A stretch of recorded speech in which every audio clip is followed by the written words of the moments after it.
Welcome to Savage Minds. I'm your host, Julian Vigo. Today's guest is Caitlin Roper, an activist, writer, and campaigns manager at Collective Shout for a World of Free Sexploitation, a grassroots campaigning movement against the objectification of women and sexualization of girls in media and advertising in popular culture. Roper is also an opinion writer whose work has been published in a range of mainstream media outlets, including The Guardian, ABC, Huffington Post, Sydney Morning Herald, and Arena Magazine.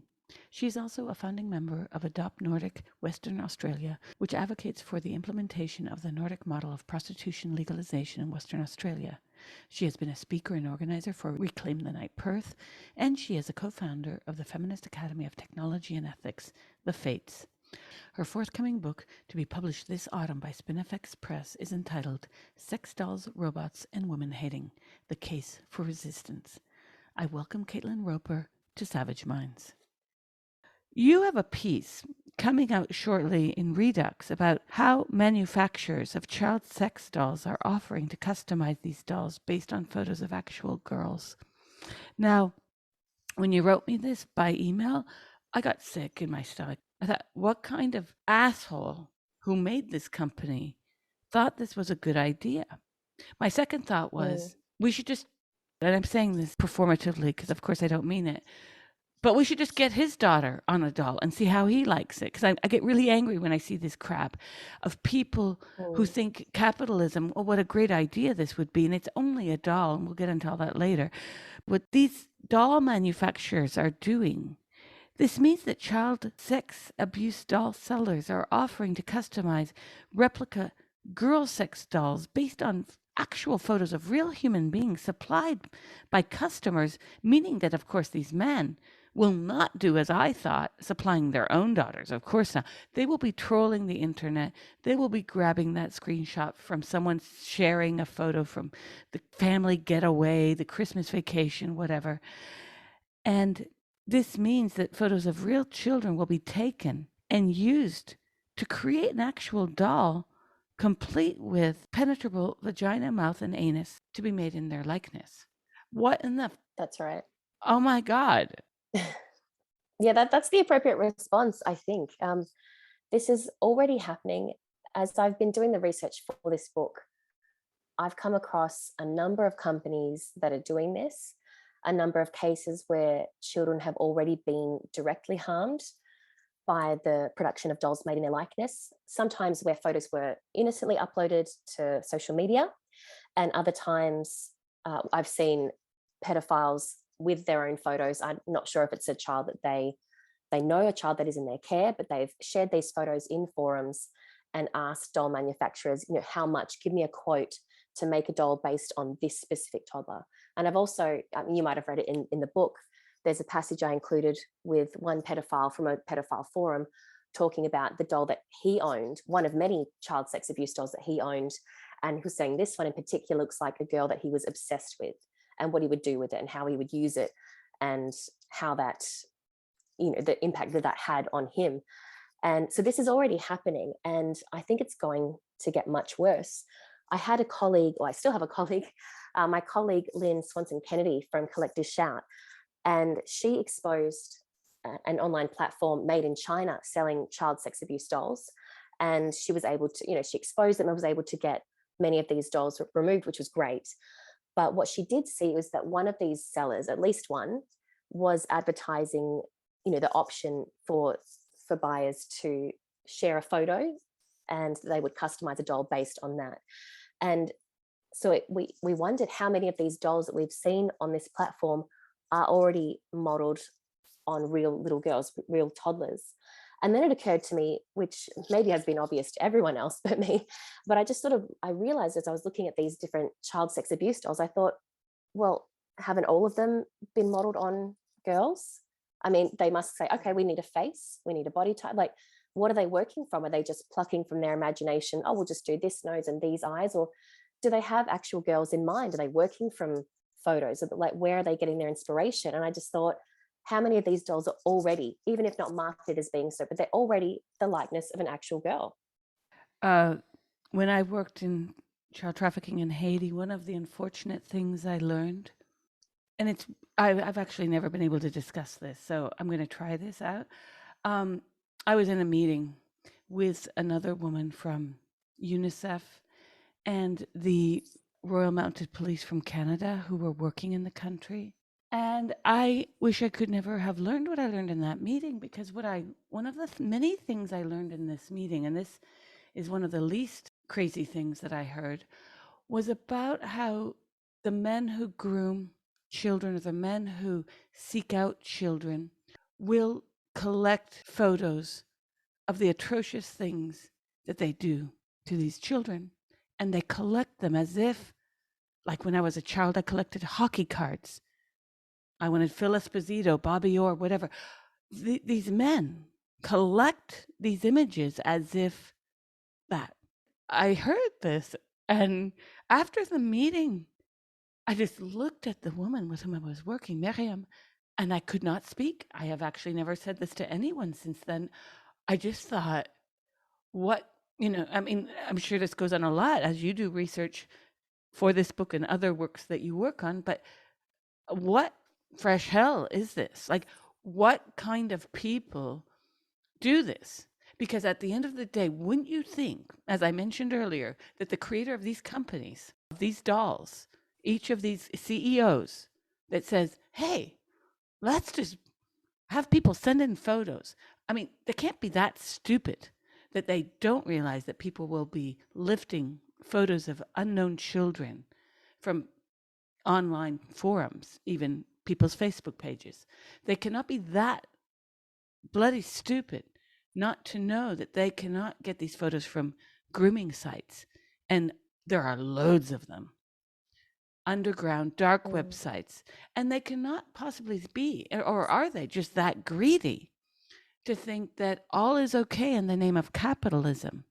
I have a real problem thinking that this is the world, that we share oxygen with these people, Yeah, I think you're right. I don't think these men and women, mainly men, are ignorant. I think they just don't care. I think, yeah, you're right. Capitalism, it's a chance to make money. And some of these men as well are pedophiles and acting in the interests of pedophiles, obviously. But it's also not just the child sex abuse dolls. There are plenty of legitimate, in inverted commas, legitimate sex dolls and sex robot sort of websites that are quite, popular.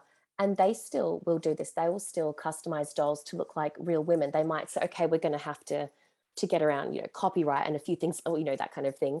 We might have to make a few little tweaks, but it'll be basically the same. So maybe we'll change the eye color, and then, no one can come after us legally. But this is still a doll made in the likeness of a specific woman, and they're happy to do that. And so that is already going on. There are cases where women have learned about sex dolls that have been made in their likeness as well.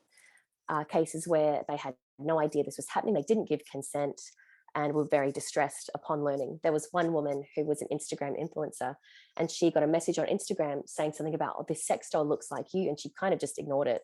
But then she got another message later, and it was about how the creator had said, this is the woman who inspired the doll, and linked to her Instagram, and he gave the doll her name. So there's stories, more and more stories from women, particularly women who are public figures or have a bit of a social media following, who are already experiencing this. But then we know, even from news stories reporting from what sex doll manufacturers are saying, they're saying, we're getting orders from men saying, I want this doll to look like my mate's girlfriend, or I want it to look like my next door neighbor, I want it to look like someone I know. And there doesn't seem to be any objection to doing this, or other than maybe making a few very minor tweaks just to cover themselves legally. But it's all about profits. It's a trade that's exploiting and harming and dehumanizing women and girls.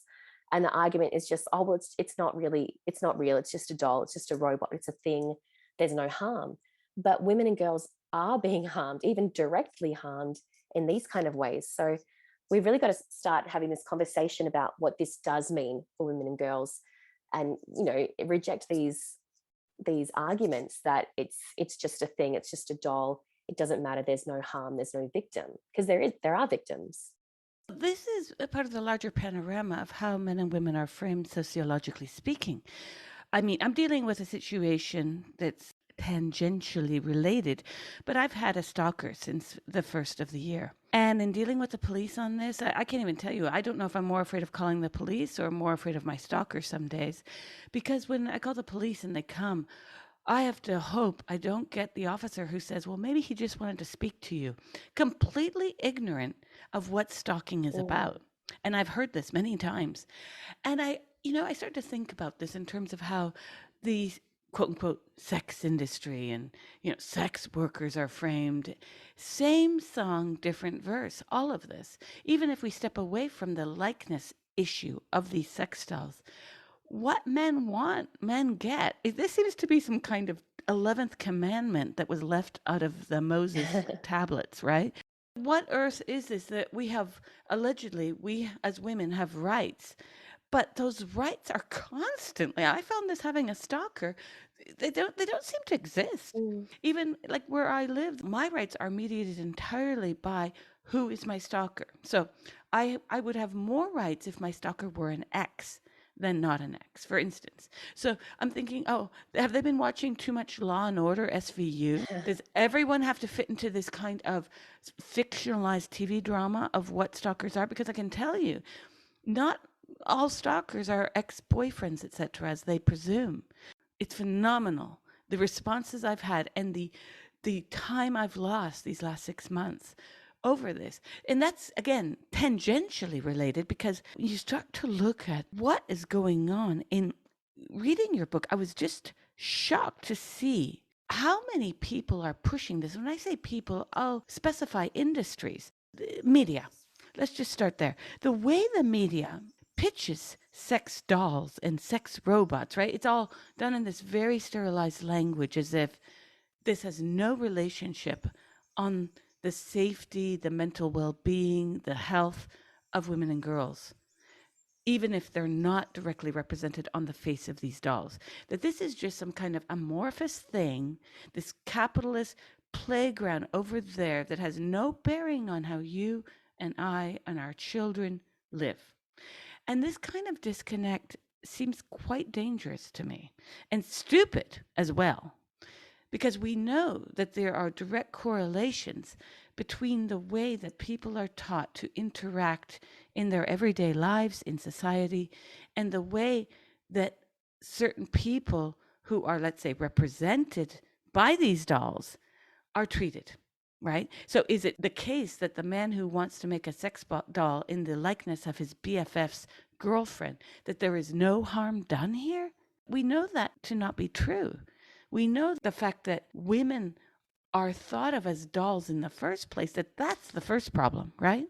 Yeah, and I think you've touched on something that's really interesting there, because on the one hand, we have the Me Too movement, Time's Up, and we're actually starting to have some conversations about the world that women inhabit, and the sexual harassment and the abuse and men's violence against women, and how these things impact on women's life and how we move through the world. And we're talking about the need for consent and consent education and all these things, and what we can do about men's violence against women. But then there's this other, it's completely disconnected with, it's not just sex dolls and robots, it's in so many things, like just sexist advertising, objectifying portrayals of women, porn, the sex trade, this idea that women are things, that we exist for men's sexual use, and that we're less than human, and that can sort of go alongside everything else. So consent and the Me Too movement and all these things, and they're completely at odds. You can't be fighting the mistreatment and exploitation of women while simultaneously encouraging their dehumanization. And a lot of the narratives about sex dolls and sex robots in the media, so that, whether it's TV shows, movies, documentaries, or even the stories that we're told, it's very much just like a bit of fun. And if you're a cool girl, you'll be okay with it, and you won't have any issues, you'll be fine. And that's very much, you have to be sex positive and you can't kink shame. And then on the other end, you have these narratives about, oh, these poor lonely men, they can't find a wife in real life, so this is the next best thing. So we all need to just be, really sympathetic to these men and these men's needs. And if they don't get to have a sex doll, then they're being sexually deprived because they have a right to sexual access to women's bodies. But it's very much this narrative we all have to cater to men's sexual entitlement, without, again, the acknowledgement that men's sexual entitlement is what got us here in the first place. That's something we actually need to be addressing. But it's very much decontextualized. So the stories you see, it's like, oh, here's a story of this really sad man who, he's just really lonely and he didn't have anyone in his life. And now he has a sex doll or a sex robot. And, oh, he's much happier. Isn't that great? It's not hurting anyone. So it's not ever framed as like, here we have men, here we have women, here's, the power dynamics that are going on there. And here's what it means when replica women and replica girls are produced for men's on-demand sexual use. It's very much just like, oh, it's an individual thing. And if it makes someone happy, that's great. And there's no, not that we would expect there to be, but there's really no analysis or understanding of, the wider patriarchal context in which these dolls are being created.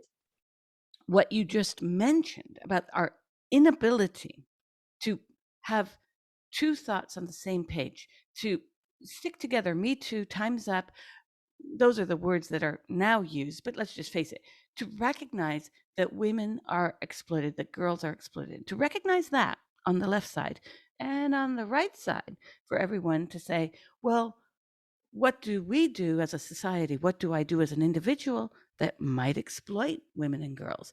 That was never, of course, posed while the media was focused on Kevin Spacey and Harvey Weinstein, etc. No, that was never actually posed. And what's phenomenal is, CNN, that loved to exploit these stories, would run, then it's, my favorite stories by CNN are the billionaires with yachts. They seem to proliferate, especially during lockdown. Well, the establishment of wealth as a good thing has a second chapter, because with all the narratives in media and Hollywood about men with younger wives. There's always that exploitation scene in the movie. There's always the pole dancer. There's always the stripper. Somehow these are signs in Hollywood narratives of success. No one ever questions the age of the pole dancer. No one ever questions, is she pole dancing by will? Has she been trafficked, right? So we have this very pat narrative within the media that we take up as a culture, that women are empowered by doing certain things. And that's where neoliberal feminism came in and said, well, the crotchety feminism of the 60s and 70s, we're going to do away with that, because women really just need to change the narrative. We need to own the means of production. They thought this was somehow Marxism. We need to participate in not our own exploitation. We're going to be our own CEOs. They changed the language, similar to the gender language wars that are going on. And what's phenomenal about this, you write about this in your book, where sex dolls and robots have been pitched within media especially as the solution to men's supposed sexual needs and or deprivation. Now, you gave some examples there. I remember the recent case, maybe a few years ago, of the man in Holland who's disabled and he needs a sex worker, so the state was going to pay for it. And I kept thinking, when that media story came out, sorry, he's disabled, but no, women are not his service tools. You get this so beautifully in your book, however, where you say, referring to the feminist philosopher Melinda Vadas in your chapter, Real Men and Unreal Women, I'm quoting you, she is not really a she, but an it. Sex dolls and robots are objects, but they are not neutral. They are an expression of women hating. If objects can be used in place of women, then women and objects are interchangeable. If pornography, an object, is used as a woman, Vadas theorizes, a new category of reality is created comprised of both flesh and blood women and the female pornographic object. Women exist in the same category as objects, which means women are not necessarily persons, and personhood is not a necessary property of women. If women are non-persons, their sexual identity is therefore constructed as rapeable, and their consent to sexual activity becomes irrelevant. That stuck to me, because this goes back to the recent debates about the erasure of women, and it's happening. The word woman is only the linguistic end of this. Our ability to say no is the unspoken end of this. And as I read this part of your book, I just kept thinking, why is it that those connections between Time's Up, Me Too, etc., are purposefully being elided by the media? Because the media is making a profit off of these stories as well. Not just media, we'll get to it in a bit, but universities as well, that are gaining money through grants to make studies that end up underlining the positive aspects of these dolls. That maybe this is a good thing because women won't be raped if men are busy fucking a doll. Excuse me. Yeah, I mean, that's absolutely what we're seeing with different studies and all different academics. It's when I first started doing the research on this, when I started going through and reviewing the literature, I was actually really shocked. I basically couldn't find any objections outside of feminist anthropologist Kathleen Richardson, who's brilliant and doing really great work in this space. But other than Kathleen Richardson, the literature was basically just pro sex robot, and the arguments were so just unconvincing. Just kind of, I mean, it wasn't empirical data. Most of it was mainly speculative, kind of like journalistic writing, like just discussing the ethical implications of sex robots and how they could be used and all the ways they could be utilized to help different men with their sexual deprivation, their supposed sexual deprivation. But it was basically just seen as like sex robots are the answer to everything because sex is good, therefore more sex is better. So everyone should have a sex robot. Like it's good for people who are disabled. And I say people because that's the language they use, although they mean men. They talk about people who are disabled. They talk about people who are elderly and all these different, people throughout society who could benefit from, having a replica woman to fuck on demand, excuse me. But that's what they're saying. But they're talking about men, and they're always talking about men. And I think it's quite interesting as well that they just don't say that. When I'm thinking, the reality is these dolls are overwhelmingly female bodied and, made in the likeness of kind of porn stars.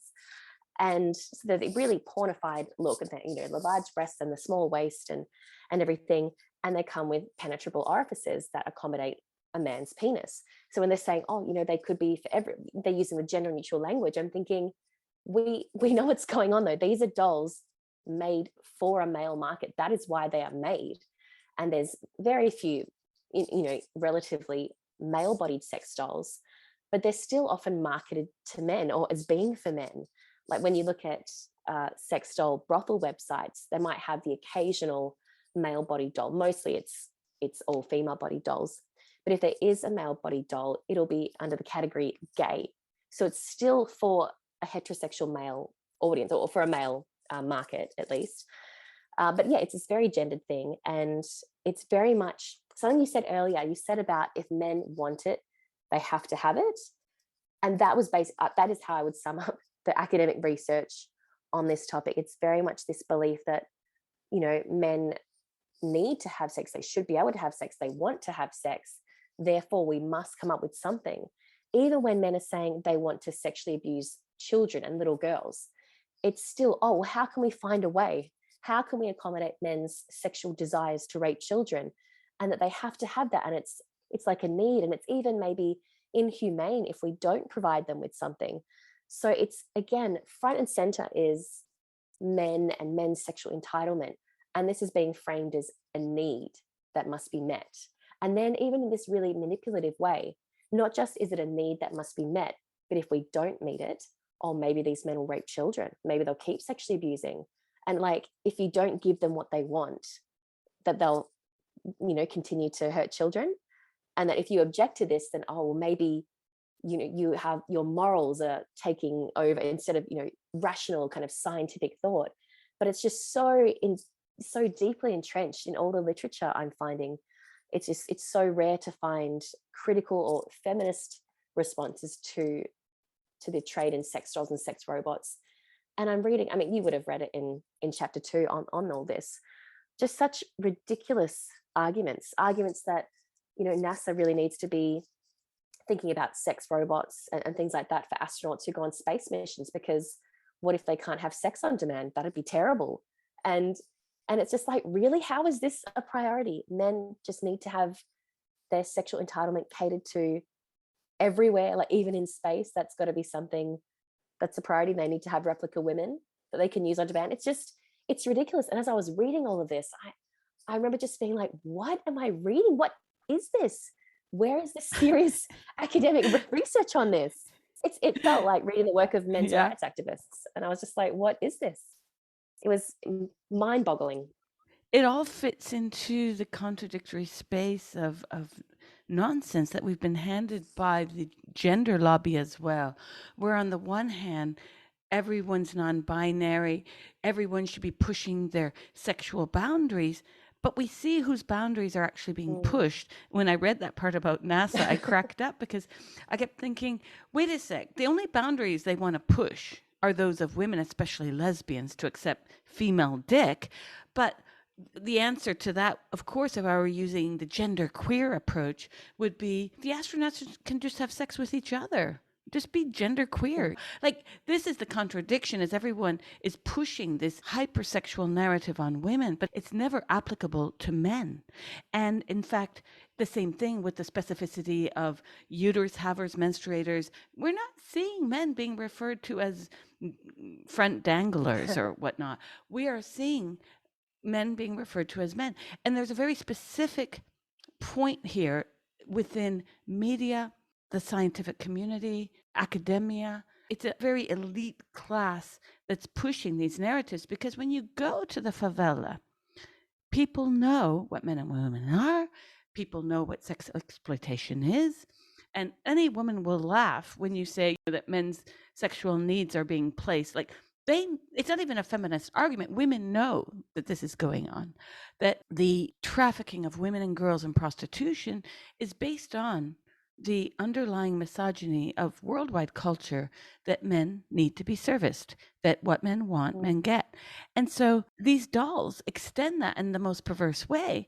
And I say perverse simply because, oh my God, I was astounded by the amount of support these dolls are receiving by self-proclaimed feminists, what I call the pole dancing empowerment feminists, by the way, who have mistaken capitalism for empowerment, objectification for selfhood. Your second chapter looks at these robots as the solution to men's sexual deprivation. And these neoliberal feminists would, of course, lay the claim that your view of deprivation is prudish, that if men are not hurting anyone, Caitlin, why can't these men just fuck a doll? Even if we take the face specificity off, why can't they just do this? Why can't they have sex with a 6-year-old doll? Yeah, and that's the argument, isn't it? The other arguments, the so-called feminist arguments, are that, well, we just need to take these replica porn dolls modeled on women's bodies for men to use all the time and make them a little bit more feminist. Like, we just need to have more diverse body types with the dolls. They need to be more diverse genders, or we need to make it that women can use the dolls as well. There's more dolls for women, and then equal and all good.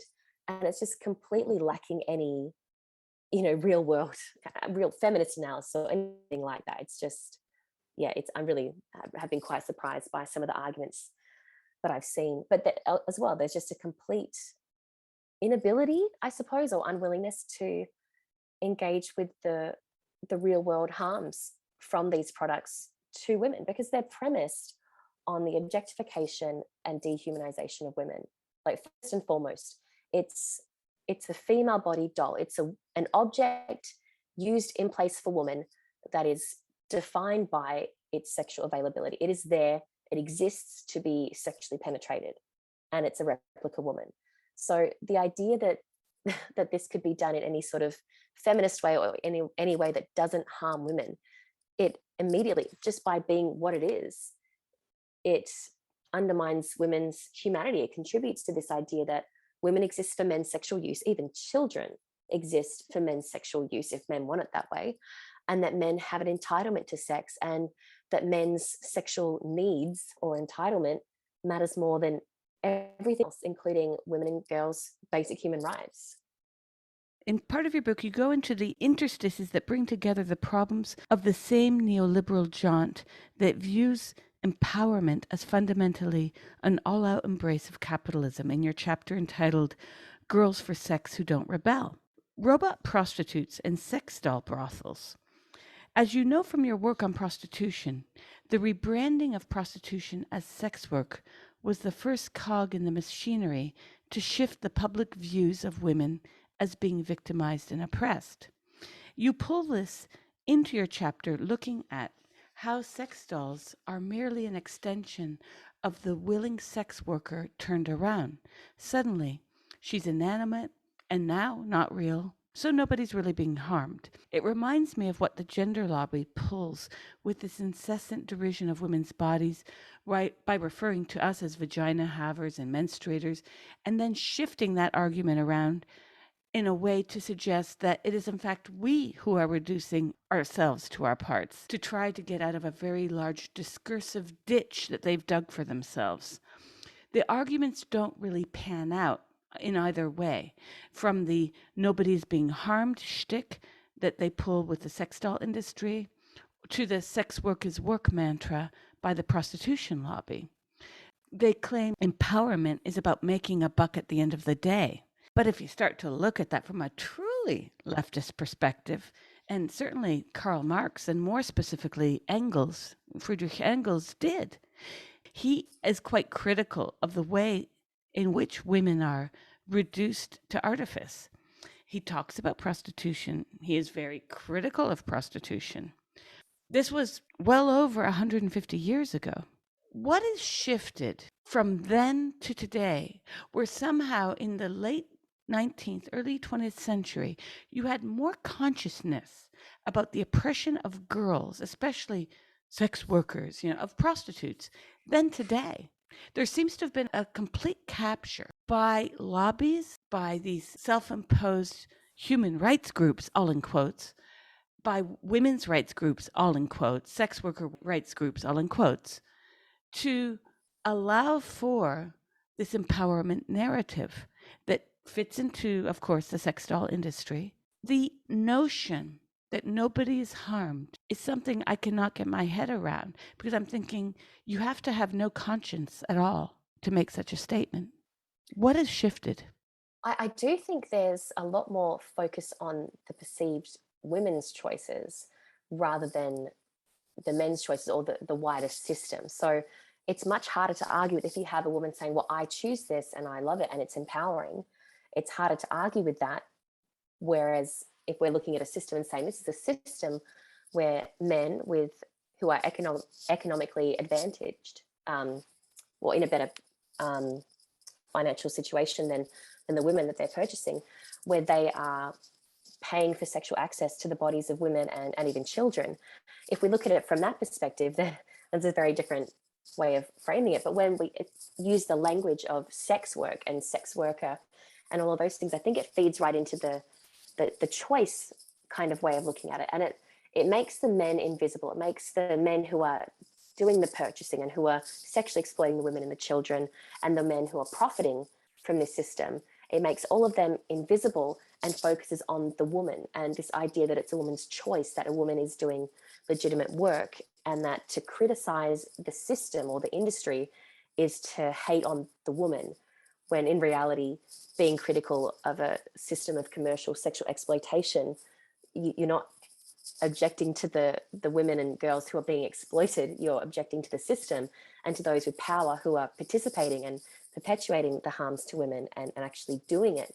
So I think a lot of it is about focusing on the women and this narrative, the happy hooker narrative, really, that it is empowering and that it's a choice and that it's anti-feminist if you object to the system or call out the harms to women from that, or make the point that it is the commodification of women's bodies and girls' bodies, because it's like, oh, you're telling a woman what she can do with her body rather than you're objecting to men doing what they want to do with women's bodies.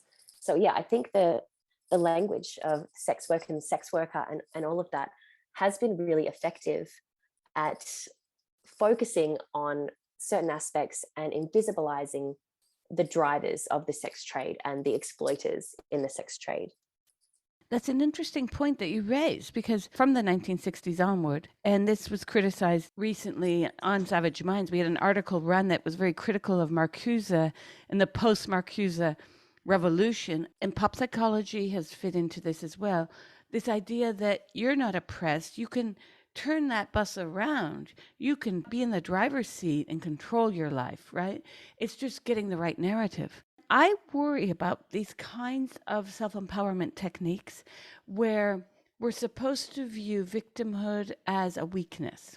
It's a weakness of society for sure. I wouldn't call it a personal foible or a flaw. I would say we need to start looking at structural problems. And we really need to start looking at them in the sense of not making it a fad or a university program that's ditched after a few years. And I'm very concerned by the fact that we saw this in the 90s where women's studies departments were quickly converted into gender studies departments. The focus being on it's not that women are being subjected to horrific social tortures and traditions. It's that we're looking at the wrong thing. It's not women's rights and girls' rights here, it's gender. So Mm. we shifted the language around oppression to say, well, let's look at the feminine fleeing the body. So you saw loads of courses on certain types of French feminist theory. I just quoted from Sixou and Catherine Clément, The Newly Born Woman, which is itself a great book. But the way it was presented within academia was this kind of detachment, the poetics of femininity, completely deprived of any political, social, economic origin. When we start to look at men's needs towards women and girls, you have all this academic literature out there, and you referred to this in your book. I went ahead and did my own research because I just wanted to see how much of this was out there. God, it's out there and it's everywhere. Tanja Krug is a researcher in Germany, frames this as a problem of capitalism being dominated by men, that we just need more women. I won't read the quote here, but it's well worth checking out her article where she basically says that women need to play a more active role in the creation of post-gender pleasure robots and doing our part in changing the narratives about sex, love, and robots. So that's, again, what I said earlier about this is all about language. The problem with language isn't just, calling us vagina havers or sex workers. It's a lot. It's the ethical dimension behind the window dressing of language is what the real issue is here. It's the ethical part that language is hiding. It's getting us to understand that we just need to love and have sex in a different way. We need to open up women to different forms of pleasure. What the fuck, Caitlin? Feels like gaslighting. And I've written about it in the book, just how the ways that women are essentially groomed to tolerate men's sex doll and sex robot use, and the ways that they're gaslighted as well, whether it's by their partners who are, turning to the doll rather than them. And, these women are feeling, really distressed by this and feeling that their partner has chosen their doll over them. And sometimes their partner has. And cases where women are even discussing amongst themselves on online forums and places like that. And they say things like it's really, upsetting, and it feels like their partner is cheating on them, but they're like, oh, but I know he's not. I know it's not like that. And they express their deep distress and hurt, and then immediately follow up with a comment just to downplay. Oh, it's nothing though. Like, I know it's just a doll. Like, it's just the problem is me. It's me being insecure. But it's these women being told that they're not allowed to have a problem with it. That the problem, if the problem is not that their partner has bought a replica woman for sex on demand, and one that they perceive is better than them and is hotter, and their partner desires it more. The problem is how they feel about it, that they're uptight. They just need to loosen up. They just need to be okay with it. So women are just being groomed and gaslit or gaslighted at every turn here. We're seeing women talk about how, they don't want to kink shame, and then following with their concerns about the dolls. But we're seeing women effectively having been silenced by the whole sex positive, liberal feminist, you know, everything sexually, every sexual act is good. If someone likes it, then it's good and sex positive, and it's bad to critique different sex acts or to object to them, and to point out violence and things like that. That's kink shaming. So we've taken the language from women and left them where they feel like they can't object, where they just have to endure this, and there's nothing that can be done. You're listening to Savage Minds, and we hope you're enjoying the show. Please consider subscribing. We don't accept any money from corporate or commercial sponsors, and we depend upon listeners and readers just like you. Now, back to our show.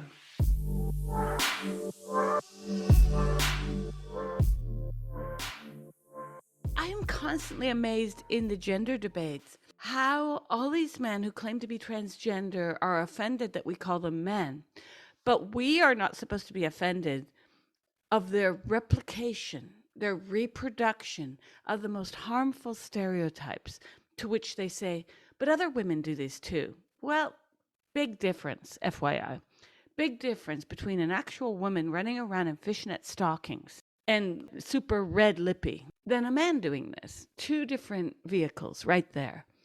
And while I won't run around telling women what to wear, nor will I tell a man what to wear, I find it phenomenal that the focus in mainstream culture today, as we speak, is in sympathizing with these men who are deprived of our affirmation of her, trans women, or now calling them women. And it's the exact same thing as what you've just said, that we are supposed to sympathize, but my penis needs servicing. Not with the historical enormity of the exploitation, trafficking, rape of women and girls, and then the new dimension of this, which is this so-called harmless dimension of sex dolls. And if people cannot understand the relationship between the symbolic and the real, I don't know what to say except maybe get an online 101 Freud course going there, or simply ask yourself, why not? You go and order a sex doll today and send in a photo of your mom. Like most men would be telling me to fuck myself for making that suggestion. And isn't it interesting that every man has that line they draw? They always have that line they draw with their mothers, their sisters, their whatever, BFF friends. But it's us who have the problems of prudery. It's us who are seeing the negative side of exploitation. Don't be such a bummer, Caitlin. Be more sex positive. Get out there and just come on. And we're seeing this within various lobbies, by the way. What is happening that we are supposed to now accept all of this enormity of men suffering because their penis is not being served, because their desires are not being met. And women are, again, expected to stand in and allow for the replication of their likeness, to allow even for their bodies to be put onto assembly lines so that in the end, we are actually saving ourselves, Caitlin, from being raped. We're doing ourselves a favor. That's the bottom line right there, right? That's what we're told all the time. Better those dolls than you. What sickness? That's right. And that's the argument made so often, even when we're speaking about child sex abuse dolls, people will say, I mean, that's horrible, but isn't it better that men use these dolls than an actual child? But there's really no evidence that that's the case. And, logic, common sense would say that it's not.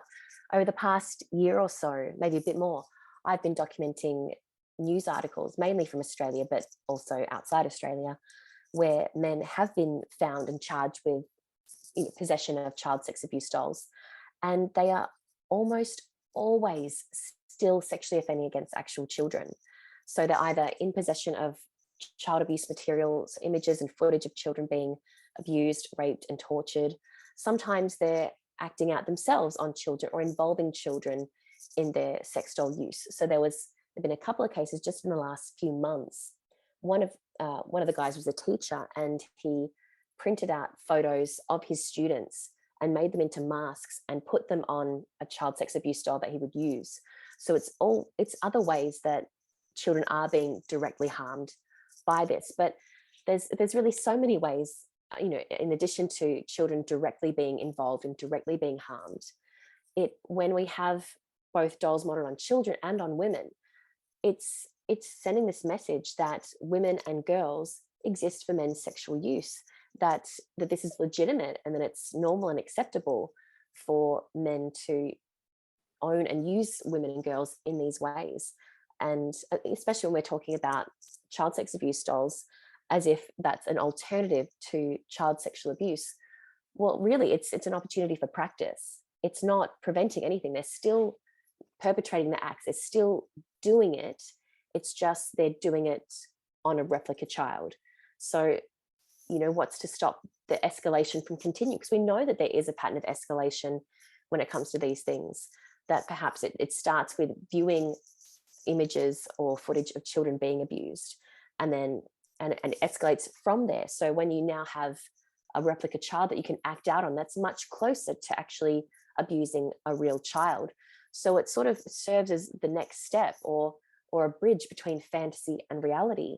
So the idea that it's better that they're using a doll, well, it's not really. It's just it's fueling the problem. It's feeding it. Whereas, we could be saying, what are we doing to address this? How are we fighting child abuse? It's like, well, let's just encourage it. That's what it essentially is doing when we legitimize and normalize children as sexual objects for men to use, and even painting the picture that children like this. I've seen some horrible stuff, as you would imagine, in my research in terms of child sex abuse dolls. I've seen dolls modeled on little girls, on toddlers and babies. I've seen images of like toddler sex dolls with dummies, like a dummy in their mouth or a pacifier. I've seen more recently, I've seen dolls that have tears painted on their face. They appear to be crying. They have red eyes. I've also seen dolls that look.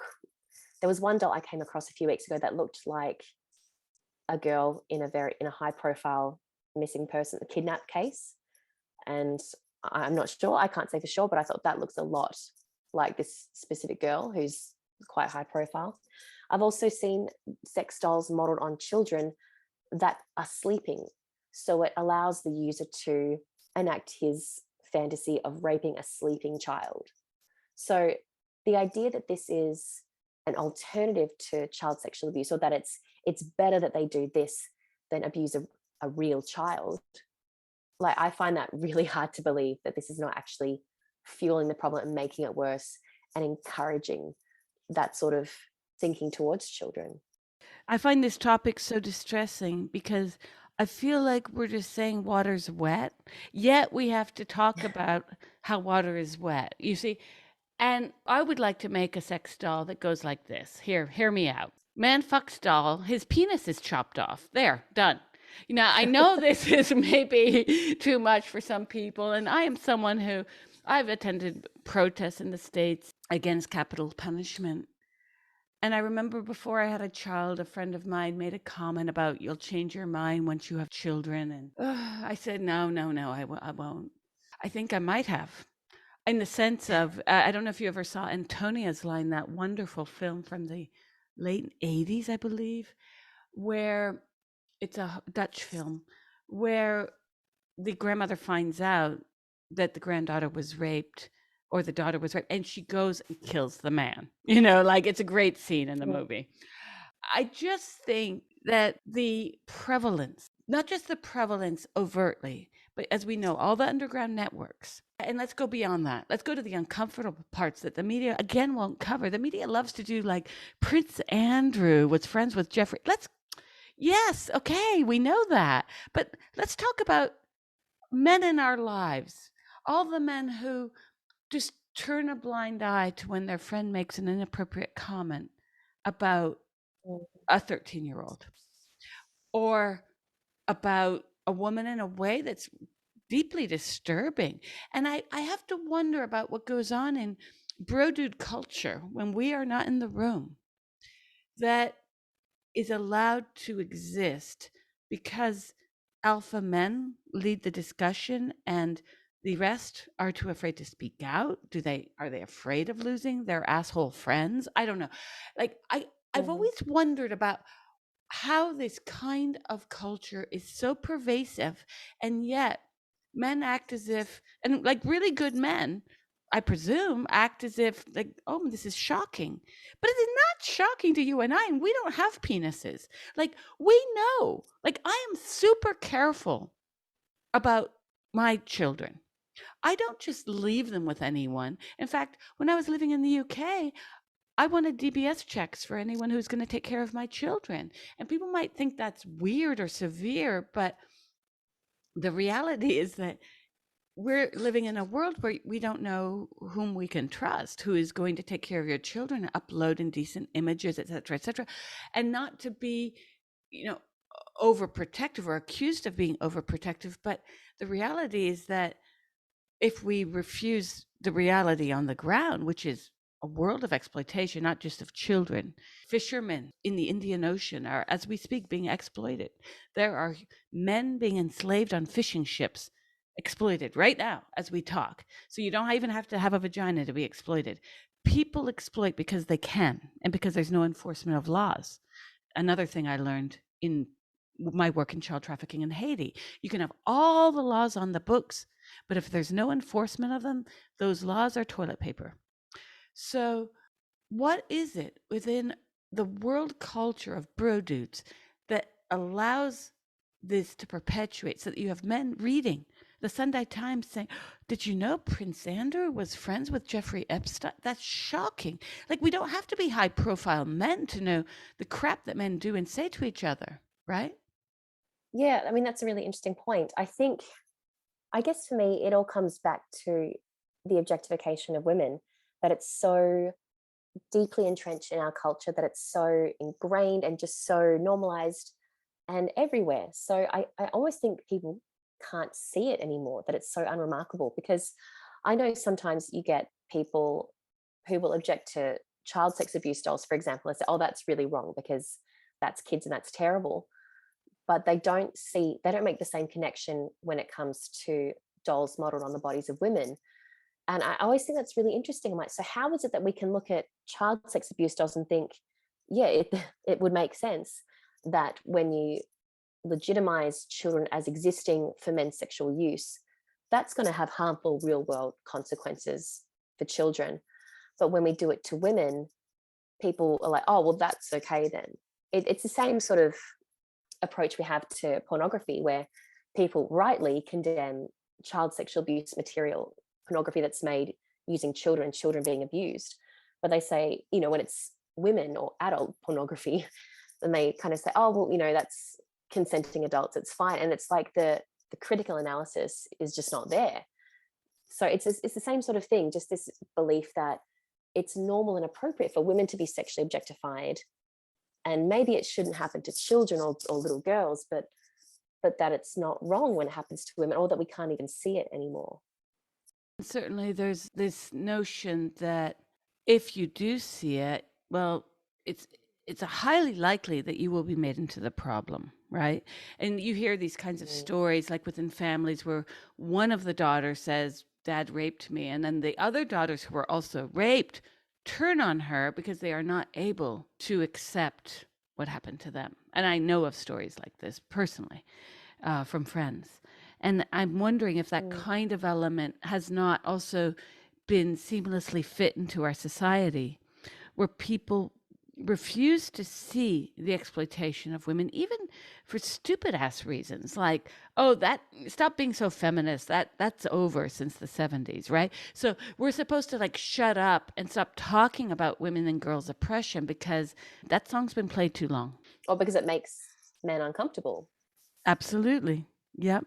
And then I was reading about the most disturbing thing. I don't know if you know about this drag artist in Aberdeen who did a performance with a Madeleine McCann doll and stabbed the doll and then simulated drinking her blood. And the audience, part of the audience was horrified, but a good number of the audience was cheering him on.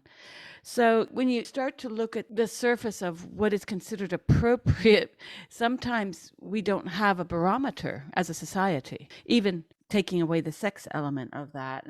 My next question for you is this. What are the laws currently on these dolls? Because I suspect you're about to give me some really bad news here. Well, yeah, pretty much. In terms of child sex abuse dolls, there are some countries and some random states here and there that have criminalized them. They're criminalized in Australia, and there's pretty serious penalties. So there's like quite significant jail time and substantial fines. They're illegal in Germany and a few states in the US. There's other places where they're not necessarily, or that they may not be specific laws, but they're kind of captured under obscenity laws that are already existing. But this is not the case for regular sex dolls, for sex dolls modeled on the bodies of women. So these are generally seen as fine. And it's actually interesting because in South Korea, they a couple of years ago criminalized the child sex abuse dolls, and they made the point that these are harmful. But then they wouldn't criminalize dolls modeled on the bodies of women because they said, oh well, that's not the place of the state to get involved in people's sex lives. And it's like, well, hang on, like, do you see the inconsistency here, that there's this, like I said before, the acknowledgement that there is direct harm to children from dolls that perpetuate this idea that they exist for men's sexual use, but dolls that objectify women and that perpetuate rape culture and promote violence against women and men's sexual entitlement, again, all that's just part of sex. And that's so yeah, it's we're not really seeing any movement in that space. I do think we could see more progress on the child sex abuse dolls. My colleagues and I at Collective Shout, we're trying to start a campaign to get uniform legislation to criminalize child sex abuse dolls globally. But the question always is, strategically, that's there's a greater chance of that being effective. But then what about all the dolls modeled on women, and the fact that people don't seem to see that that's a problem? What do you think the solution is to this, aside from women getting on the streets and protesting, which of course will be ignored or etc.? Nothing will really happen as long as capitalism. I see capitalism as a huge participant in our oppression, and I don't see most people getting behind dismantling capitalism today, sadly. No, that's true. I will say we at Collective Chat we've had some success again with the child dolls, but the approach has been to challenge the major platforms that are selling the products. So we've seen child sex abuse dolls sold on platforms like Etsy, Alibaba, Amazon, eBay, all those kind of things. So what we've done in the past is we expose these platforms. We might share on social media some of the images that we've come across, and publicly ask questions like, how does profiting from the promotion of child rape or babies, how does that line up with your corporate values? And when we expose this stuff, like, sometimes the corporates will, they'll take action, they'll put things in place.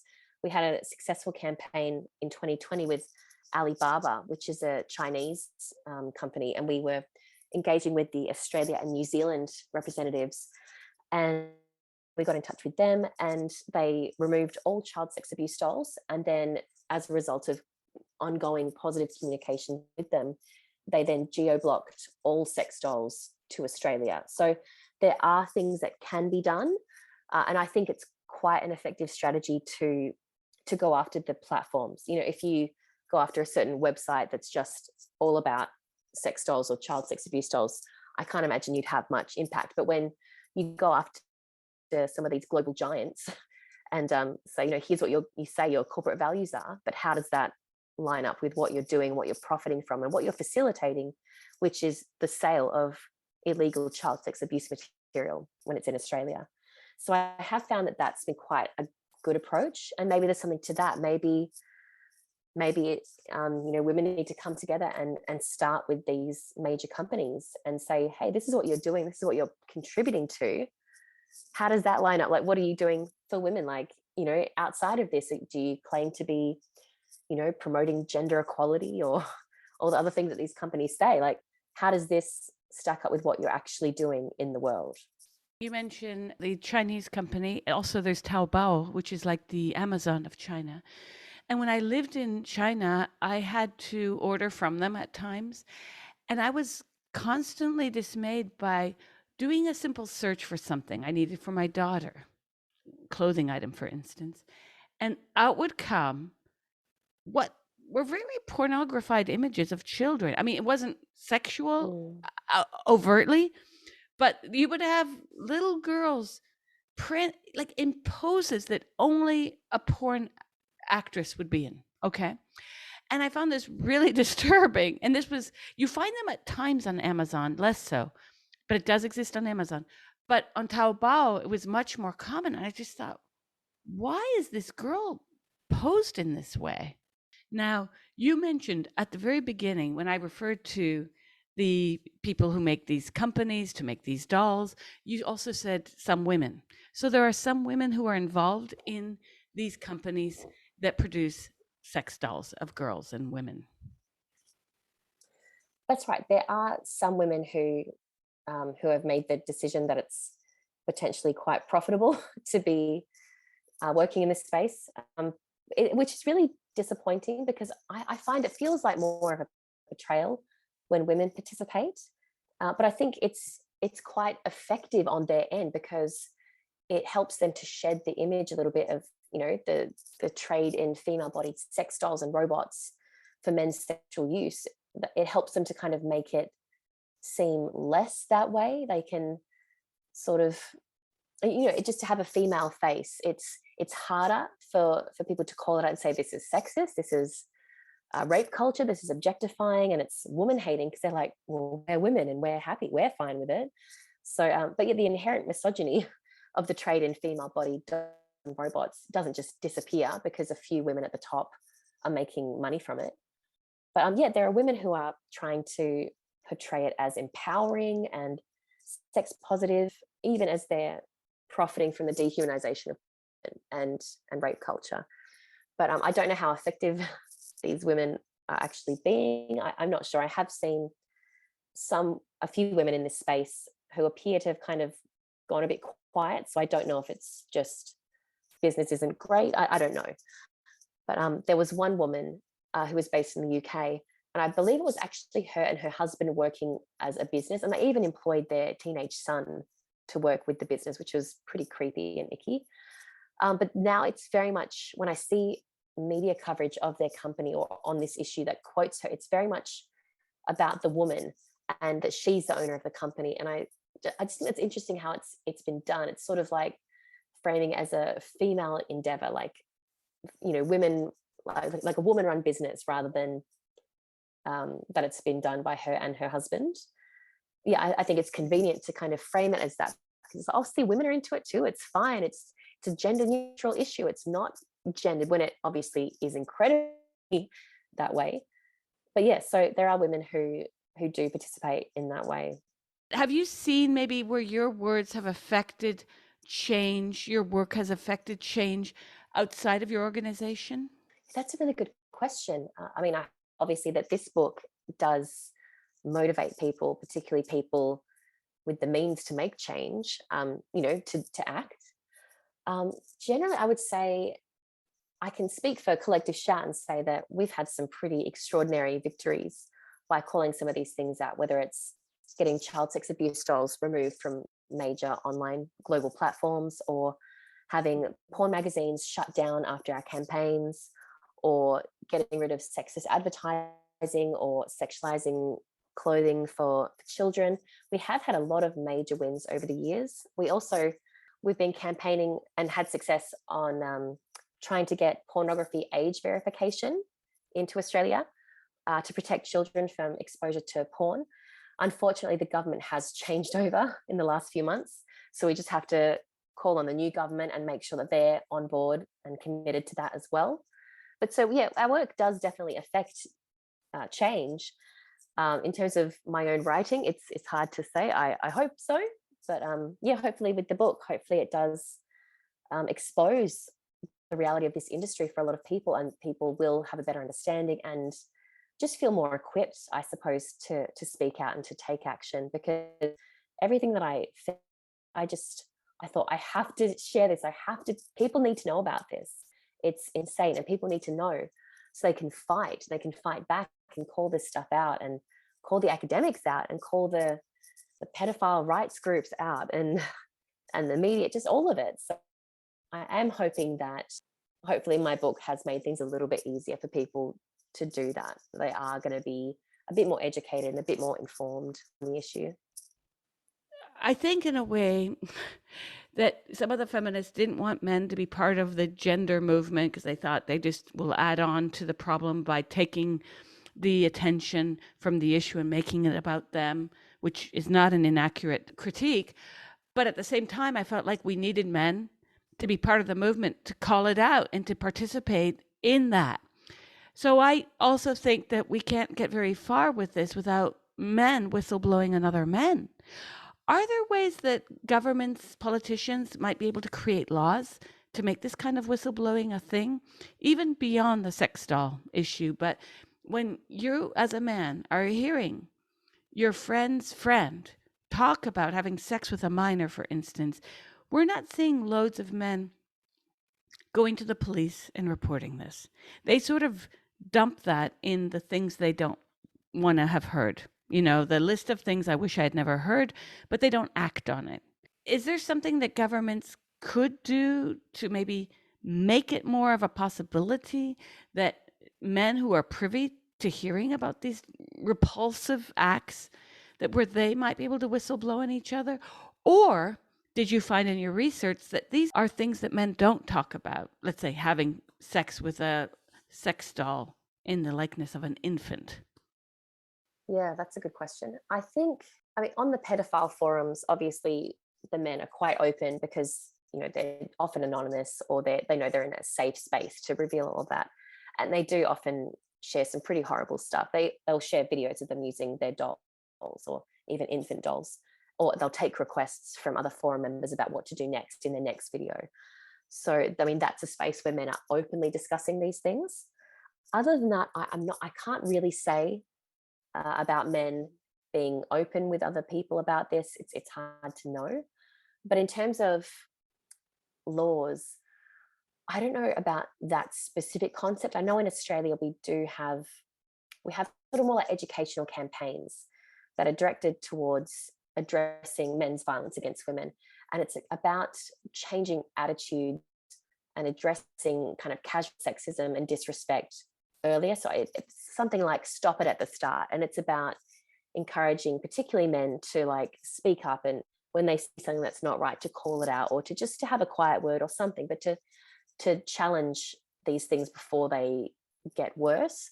So there's, I mean, that sort of intention in one sense, but then in another sense, in Australia, we're legalizing and decriminalizing the sex trade, so entrenching men's sexual entitlement into the law, and all kinds of things that really go are at odds with addressing men's violence against women. So yeah, I wouldn't be incredibly optimistic, but that's an interesting idea, sure. No, I just think about these issues as I have to read about them or do research on them. And I get really saddened by the fact that it seems that the one constant, if we had to jump back to the Middle Ages, the one constant that we see is the ongoing exploitation of women and children. That doesn't seem to have budged very much. And in reading your book, I kept thinking about why this persists. Is it just misogyny? Is it just sexism? Because I think, and even I critique myself, is it just capitalism? I do push myself to think of what is causing the commodification of women and children's bodies and lives to such a degree that instead of getting more consciousness created out there, that now we've got women CEOs, men CEOs creating sex doll industries, calling it progressive. Yeah, that's right. And I guess the focus now is more on, the choice and reclaiming objectification and empowerment, and all these buzzwords that don't really mean anything, or don't change reality or the conditions of women and girls. So it's Yeah, I do get very frustrated by the use of the word empowerment or empowering to as a defense for everything, when as a defense for, even men's violence against women, some women find it empowering, some women like it, some women like being abused or choked or whatever it is, but just that can be used as a defense for anything. It shuts down any critical analysis, any discussion, and women and children are still being exploited, they're still being harmed, but we're supposed to accept that it's on their terms, or that they like it, or that they choose it.